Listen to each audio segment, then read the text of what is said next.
gagamit mo yan lalo sa mga videoke player ninyo, no? Para hindi po aksayado sa left and right ng inyong mga audio, yung mga gumagamit ng RCA. So ito po yung ating tinatawag na female RCA, dual RCA to PL jack or mas kilalang jack. So mas simplify na lang natin yung tutorial. So halimbawa, ito po yung ating paggagamitan, yung videoke player. Halimbawa, so pwede mo na ilagay dito yung pula at yung puti. Then, sa mga AUX, mas madalas gamitin to, no?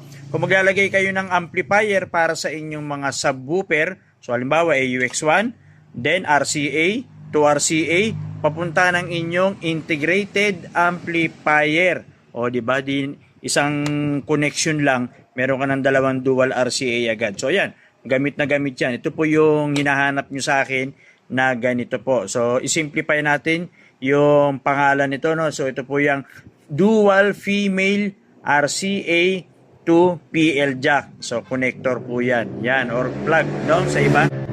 Okay, check out na dyan sa Yellow Basket.